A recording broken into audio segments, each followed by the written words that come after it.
എല്ലാവർക്കും ദീപ്താസ് കിച്ചൻ്റെ പുതിയൊരു വീഡിയോയിലേക്ക് സ്വാഗതം. ഇന്ന് ഞാനൊരു ഉലുവാപ്പാലിൻ്റെ റെസിപ്പിയാണ് ചെയ്യുന്നത്. കർക്കിടക മാസത്തിലൊക്കെ ഉണ്ടാകുന്ന സന്ധിവേദനകൾക്കൊക്കെ നല്ലൊരു ഔഷധമാണിത്.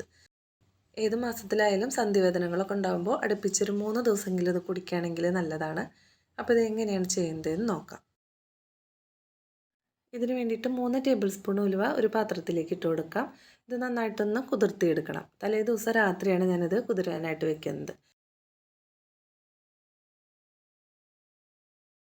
ഉലുവ നന്നായിട്ടൊന്ന് കഴുകിയെടുക്കാം. അതിനുശേഷം ഇതിലേക്ക് കുറച്ച് വെള്ളം ഒഴിച്ചു കൊടുത്തിട്ട് മൂടി വയ്ക്കാം.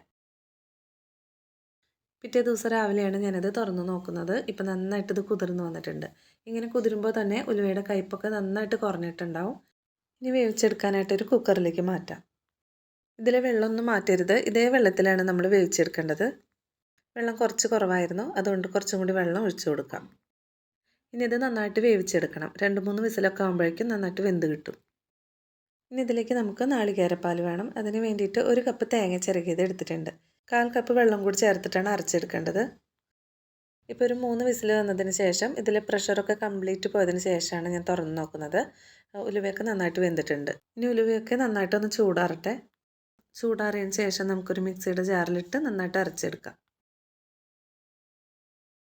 കണ്ടോ, ഇതിപ്പോൾ നന്നായിട്ട് അരച്ചെടുത്തിട്ടുണ്ട്.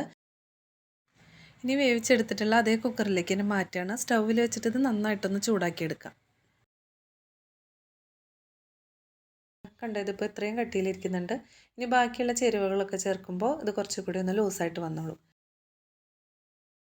സ്റ്റൗവിൽ വെച്ചിട്ടുണ്ട്, നന്നായിട്ടൊന്ന് ചൂടാക്കിയെടുക്കാം. ഇനി മധുരത്തിന് വേണ്ടിയിട്ട് ഞാൻ കുറച്ച് ശർക്കര ഒരുക്കി വെച്ചിട്ടുണ്ടായിരുന്നു. നിങ്ങളുടെ മധുരത്തിനനുസരിച്ചിട്ട് ഒഴിച്ചു കൊടുക്കാം. ശർക്കരയ്ക്ക് പകരം പനഞ്ചക്കര വേണമെങ്കിൽ എടുക്കാം. പനഞ്ചക്കരയാകുമ്പോൾ കുറച്ചുകൂടി നല്ലതാണ്. അപ്പോൾ അതില്ലാത്തതുകൊണ്ടാണ് ഞാൻ ശർക്കര എടുത്തിട്ടുള്ളത്. ശർക്കരയും കൂടി ചേർത്തിട്ട് നന്നായിട്ട് ചൂടാക്കിയെടുക്കാം. നന്നായിട്ട് തിളയ്ക്കേണ്ട ആവശ്യമൊന്നുമില്ല. ഏകദേശം നന്നായിട്ട് ചൂടായി എന്ന് കാണുമ്പോൾ തന്നെ നമുക്ക് സ്റ്റൗ ഓഫ് ചെയ്ത് കൊടുക്കാം. സ്റ്റൗ ഓഫ് ചെയ്തതിന് ശേഷമാണ് നമ്മൾ നാളികേരപ്പാൽ ചേർത്ത് കൊടുക്കേണ്ടത്. ഇനി പാൽ ചേർത്ത് കൊടുക്കാം. നന്നായിട്ട് ഇളക്കി കൊടുത്താൽ മാത്രം മതി. സ്റ്റൗ ഒന്നും ഓൺ ചെയ്യേണ്ട ആവശ്യമില്ല. സ്റ്റൗ ഓൺ ചെയ്താൽ ചിലപ്പോൾ ഇത് പിരിഞ്ഞു പോകാനുള്ള ചാൻസ് ഉണ്ട്.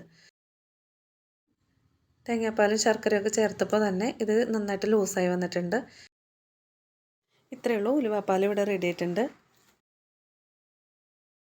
ഏകദേശം ഇതൊരു 4 ഗ്ലാസോളം ഉണ്ട്. അപ്പോൾ നിങ്ങൾ എത്ര പേരുണ്ട് എന്നതിനനുസരിച്ചിട്ട് ഉലുവ എടുത്താൽ മതി. ഇതൊരു 3 ദിവസം അടുപ്പിച്ച് ഓരോ ഗ്ലാസ് കുടിക്കുകയാണെങ്കിൽ വളരെ നല്ലതാണ്. നാളികേരപ്പാലും ശർക്കരയൊക്കെ ചേർക്കുന്നുണ്ട്, നല്ല ടേസ്റ്റാണിത്. അപ്പോൾ ഇതെല്ലാവരും ഒന്ന് ഉണ്ടാക്കി നോക്കുക. ഈ ഒരു വീഡിയോ ഇഷ്ടപ്പെടുകയാണെങ്കിൽ ലൈക്ക് ചെയ്യാനും സബ്സ്ക്രൈബ് ചെയ്യാനും മറക്കരുത്. വീണ്ടും അടുത്തൊരു വീഡിയോ ആയിട്ട് കാണാം. താങ്ക്